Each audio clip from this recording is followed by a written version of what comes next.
নায়িকা মাহিয়া মাহির গ্রামের বাসায় চলে এসেছি। আর এটা হচ্ছে নায়িকা মাহিয়া মাহির গ্রামের বাসায়। তো দেখা যাক নায়িকার বাসায় ঢুকতে পারছি কি না। আর আসলে উনি তো হচ্ছে সুপারহিট নায়িকা, একটা পারমিশনের ব্যাপার আছে, দেখা যাক।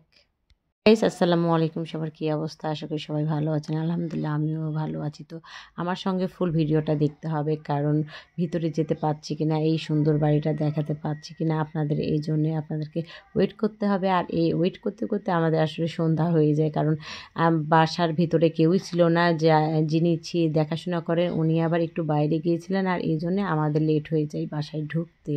আমরাও কিন্তু নাছোড়বান্দা, নায়িকা মাহির বাসা দেখেই ছাড়বো, এই জন্যে আমরা ওয়েট করতেছি। আসলে ওনাকে ফোন দেওয়ার ফলে উনি বলেন যে উনি হচ্ছে বাইরে আছে, কিছুক্ষণ পরে আসবে। তো আমরাও ওনার জন্য ওয়েট করতেছিলাম। আমরা ওয়েট করতে করতে আমরা পাশে একটা পার্ক আছে, সে পার্ক থেকে ঘুরেও চলে এসেছি।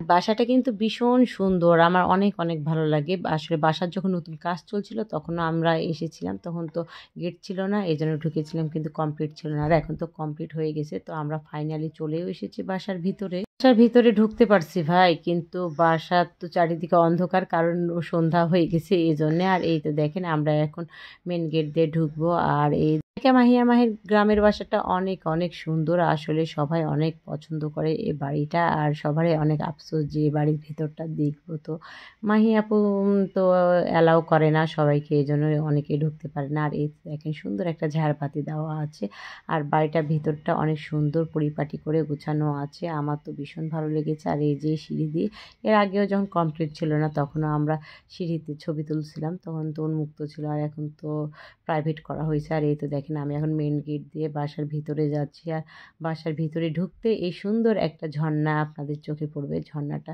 অনেক অনেক সুন্দর, আমার তো ভীষণ ভালো লেগেছে এই ঝর্ণাটা। আর এই যে ঝর্ণার পাশেই হচ্ছে একদম একটা কোরআন শরীফ রাখা ছিল, কারণ ওই আঙ্কেলটা কোরআন শরীফ পড়ে। আর এই যে দেখেন সুন্দর এখানে একটা ড্রেসিং লাগা আছে, বিশাল বড় একটা আয়না। আর আমি এখানে আবার নিজেকে দেখছিলাম। বাসার ভিতরে অনেক দামি দামি ঝাড়বাতি লাগানো আছে, আর ভীষণ সুন্দর বাসাটা। আর অনেক খোলামেলা বাসা, আর খোলামেলা বাসা আমার ভীষণ ভালো লাগে, আমার তো অনেক ভালো লেগেছে। আর এই খোলামেলা বাসাটা একদম পুরাই খোলামেলা হয়ে আছে, এই তো দেখতেই পাচ্ছেন। ওপাশে আবার রান্নাঘর ছিল, আর পাশে ওয়াশরুম ছিল, আর এই পাশে রান্নাঘর আছে।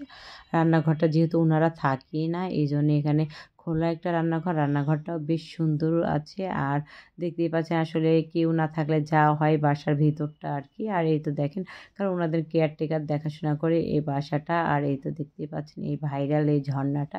এই ঝর্ণাটা আমি যখন কিরণমালা নাটক দেখতাম, তো তাদের বাসায় এই ঝর্ণা, এরকম একটা ঝর্ণা ছিল, তো ওই ঝর্ণাটার কথা আমার মনে পড়ে গেল। আর ঝর্ণাটা ভীষণ সুন্দর, আর বাসাটা অনেক সুন্দর আর কি, খোলামেলা ডুপ্লেক্স বাসা এখানে।